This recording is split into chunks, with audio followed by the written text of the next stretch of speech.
Hello, everybody, and welcome back. This is episode 12 of the ABM All By Myself podcast. It is the last official episode until we enter our teenage reign, and then we're into our 20s, or 30s, or 40s. Time is going to be flying by faster than you ever could have imagined. So more than ever, it is important to like, comment, subscribe, remix, share, promote, MailChimp, however you want to go about getting this in the hands of your friends and being an awesome acquaintance of theirs. Make sure to do that. I greatly appreciate it. We're changing the world one mouse click at a time, and I couldn't be more proud of what we're accomplishing together, people. So in this episode, we've been talking about drugs in the last few, and you guys have enjoyed that. Not only have you enjoyed the drug talk, you've really enjoyed me talking about my brother Jacob. So in today's episode, there is a little twist on the overall vibe because it's going to be fun, but it's going to be a precautionary tale more than it's going to be a fun experience. So this is going to be the first time I ever drank alcohol. Now, I have nothing against people that are able to have a couple drinks, unwind, enjoy themselves. However, that's not the case for me. I have a drink, and then the next day people are telling me what I did, and I'm usually embarrassed about it at that point. So I haven't been drinking in about 20 years or so. So if you ever see me out and about, don't offer me a drink unless you want to hear no. But I will take a Diet Coke. I'll take a Red Bull on occasions, or I'll just drink water. So this story goes back to when I was about 15 years old. I was not driving at the time. I don't even think I had a permit. So I'm going to place it at 15. And one of Jake's friends was having a party. It was like for Thanksgiving or Christmas or some kind of a holiday, but they were having a party at their house. And this was the time we had chosen for my first time to get drunk and have that brotherly bond experience. So the night started at about 5 p.m. I go over to my brother's house, who's at the time living on my dad's property. So we're over there, we're hanging out, we're kind of pre-gaming just by talking. I'm asking him what kind of alcohol he thinks I should buy, and we come to the conclusion that why don't we just each buy a 30-pack of Pabst Blue Ribbon? A, it's inexpensive. B, we can actually gauge how much we're drinking, and if we want to be competitive, we can see who runs out first. And I know that sounds crazy to drink a whole 30-pack, but keep listening. So at about 7:30, 8 o'clock, one of my brother's friends comes over to pick us up, and it looks like it's an undercover cop car. So the first thing I say is, wow, that looks like a cop car. My brother's friend just happened to be an undercover cop who was willing to, it sounds kind of weird, he was willing to go drink and hang out with a 15-year-old, but he was like an undercover or some sort of a security. Maybe I don't want to, make cops or anything look bad. So maybe this guy was just private security and he didn't have any ties to the government. Who knows? But so he picks us up in this cop-looking car. We go to the grocery store, probably Ralph's, and we buy these 30 packs. And as we're driving over to buy the 30 packs, my brother's friend tells me that he actually gives people drunk tests when he's at the parties, maybe that he's doing security for or something. And at the end of the night, he would like to give me a drunk test to see if we were successful or not in our pursuit to get blasted. So I was excited about that. And that will come back later in the story. So we go to Ralph's, we pick up the alcohol, we each get ourselves a 30 case, and then we make our way over. It's probably about a 5-minute drive from the Ralph's to my brother's friend's house, and we're like the first ones there.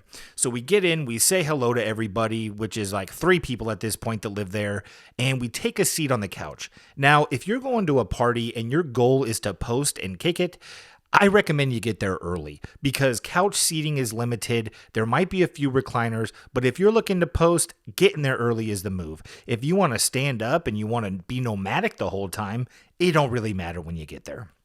So just a little tip for you on the party note. So we're there, 8 o'clock or so, and we start drinking. And this is my first experience with beer, and it tastes like absolute piss dog shit. So my whole thing is, if I drink it fast enough, I don't have to experience the flavor for very long. So I just start shooting the beers. And my brother notices, wow, dude, you got a knack for that. You're really putting those fuckers down. So we then start to go into a competitive mode. Hey, whoever comes next, we're going to challenge them to a drink off. Of course, not with our beer, because we want to ensure that we're able to count how many beers we've had. And a simple math will let us know out of 30, how many are gone. down. So everyone that comes up at that point, people start coming in maybe like 30 minutes later or so. And as soon as we see a car pull up, we stand up, we walk outside, and we challenge them to a shoot off with the beer, because what you're doing is you're shooting it, right? So I probably do this with about 10 or 15 people. And then my memory is a little bit fuzzy at points, but I remember going outside. We were doing this on the front grass, on the porch. We were shooting beers everywhere. Wherever you could imagine shooting a beer, they were getting shot. So then we go back into the house and we're sitting on the couch, and I realize, wow, I'm like halfway done with this box. That's pretty impressive. And I'm still functioning. That's great. And that's the last thing that I actually remember. So now what we're going to do is we're going to go into the story part of where people told me what happened. And if you've ever been drunk before, you do get little glimpses and pieces of what happened. You're just not able to get enough memory to string along a whole night. You just usually can remember the most embarrassing moments or the most random moments. So the next thing that happened is I guess I was walking around just hanging out, and I decided to take a seat on a different couch, and a young lady walked by, in which I grabbed her on the butt, or I slapped her butt or something like that. Evidently, her boyfriend, who owned the house, I was very fortunate enough to do this to the owner's girlfriend, punched me in the face really hard. And then after he punched me in the face really hard, I threw up all over the place. And just to go back a little bit, okay, he didn't just punch me right away. He knew I was a kid. He was drunk, but he was showing some restraint, I guess. But then when he asked me why I did that, I said, oh, I thought it was some other bitch. And I don't condone that language, but again, it's just part of the precautionary tale. When you call another man's girlfriend a bitch or insinuate that she's bitch-like, you're probably going to get punched in the face. So I told him, oh, I thought it was some other bitch trying to look cool, bap, and I get punched in the fucking face. And then I proceed to throw up all over the gentleman's carpet. So, and at that point, I get a little bit of a flashback. So I'm going to go now. I don't remember the punch, the grab, calling anyone a bitch, but what I do remember is being in the bathroom and taking a shower with all of my clothes on. Now, I had a brief in and out moment, and I thought, why the hell am I in the shower with all of my clothes on? But I didn't question it. I just kept doing it, I just cleaned up. I'm in the shower. I might as well clean up.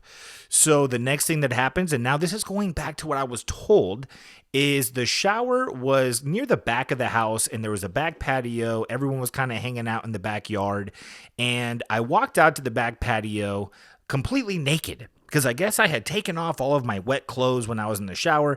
I kind of did shit ass backwards, and I walked out to the back patio naked, and I said, hey, does anybody have clothes?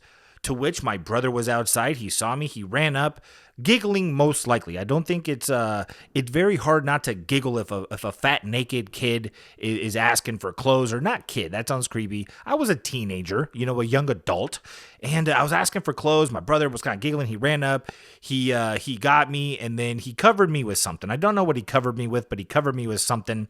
And then he took me back inside. He took me to a couch, and that's pretty much where I stayed for the rest of that night. So now going into what I remember happening after that. The next day, I woke up, and one last thing, just to tie in something earlier.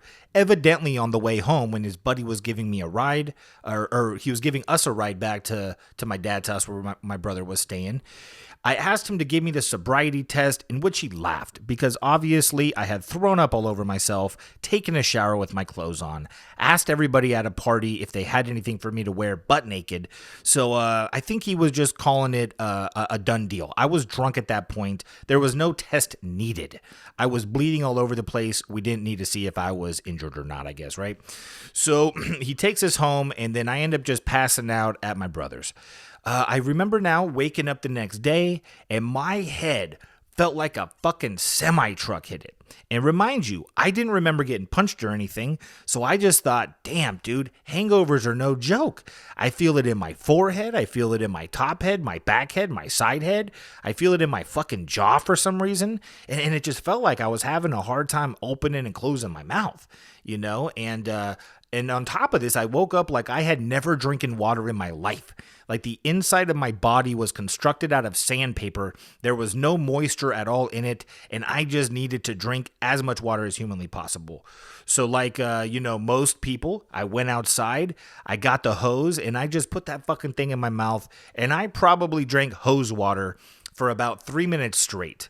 I don't know what kind of permanent damage it did to me. Hopefully none. But yeah, it was disgusting hose water. I drank it for about 3 minutes straight. And then I went back into my brother's. I laid down and I said, fuck, dude, hangovers are no joke. I said, why does it feel like someone punched me in the head? And he said, oh, dude, you don't remember? And then that's when he told me the story that I just told you guys. He said, yeah, dude, so-and-so punched you. You called this chick a bitch. And then you took a shower with your clothes on because you were throwing up all over yourself. And then you asked for clothes naked. And pretty much just gave me the rundown. And I was feeling pretty good about this. I was feeling excited, very embarrassed, actually. And then he said, I need to buy some cigarettes. And my brother did not have a car at the time. He was, I think, 20 or 21. He's 5 years older than me. And he said, hey, we got to go walk, we got to go walk. And then we're going to stop by my buddy's house. And I will tell you, if you're hungover, there's a lot of shit that you don't want to do, but there are some things that are like bearable to do. Like maybe having to drive somewhere, pick something up and come back home and chill. That's fucking bearable. You don't want to do it, but you're going to do it. Walking in heat, for miles on end to go to somebody's house, to sit in a room that's not air conditioned and listen to them complain about girl problems or something is on the very highest pinnacle of shit you don't want to do. That's what we ended up doing. And I just remember going to my buddy's house. And then, or not my buddy's house, we went to my brother's buddy's house. I sat in a room sweating my ass off. And the whole time I just thought, why would I ever do that again? I don't ever want to drink again. I had smoked weed at that point, and that was cool.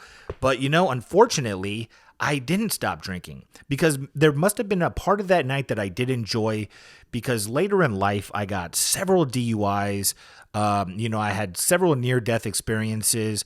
God bless, thank God that one of the times I got a DUI, I actually crashed into a tree, and there was supposed to be a passenger, but there was not. And if there was, I most definitely would be in jail right now for manslaughter. So, again, thank God for always having his hand over me and not letting those circumstances come to fruition entirely and just giving me enough in life to learn the lesson and to not have to leave the experience. But that was my first experience with alcohol, guys. And I did say that I have a couple of DUIs.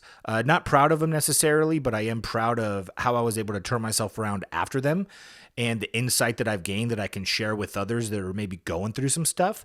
But we will talk about the DUI stories in another episode. I just want to space it out a little bit here. We're at about 13 minutes. I know we've been going long in the last few. But so that was that story. So let me know what you think. Maybe down below, talk about your first time drinking. But don't make that the only comment. Of course, you comment right away. Here, I'm excited. And then comment about the drinking experience. And then another thing, I brought freestyles back yesterday, guys. I brought freestyles back, and I don't know if you hear what's happening in the background right now, but there's actually a beat. That is a hip-hop beat. That's a beat. That's a beat. I used to ride a skateboard on the concrete. I couldn't really ollie that high, so I would hit curbs. I had glasses and bad shoes, they called me a nerd. I had red hair, I had bread there, and I don't care what they bred there. That's a Molly factory, they have fish in there, it's a little nursery. Oh damn, this shit's not making sense, it's a stream of consciousness, it's just some nonsense. Yo, this is probably the worst freestyle I've ever done, I'll never jot a verse ever again though. I'm like Jay-Z, they call me lazy, I'm Patrick Swayze. Oh shit, maybe I could just go on for a minute, no time limit, get deep within it. Aw shit, my dreams are getting vivid, like I'm going lucid, stupid. So that was kind of weird. There was a few moments in there that I thought, should I just re-record this whole podcast? But here's the thing. when I do a freestyle like that and you can tell in moments I'm struggling, I hope that gives you the confidence to not be embarrassed if you suck at it. Because I've been freestyling off and on in my life for like 20 years, guys, if not longer. And look how easy it is to fall off track a little bit. But it's not about falling off the tracks. It's about getting back on them, liking, commenting, subscribing, remixing, promoting, and MailChimping this video to all of your friends. This is going to do it. That's about 15 minutes. I couldn't even put into words how appreciative I am of all of the people watching this, all of the people that are enjoying it. Shout out to all of you. You're the ones that make the world spin. I'm just enjoying the breeze. And on that note, everyone, God bless.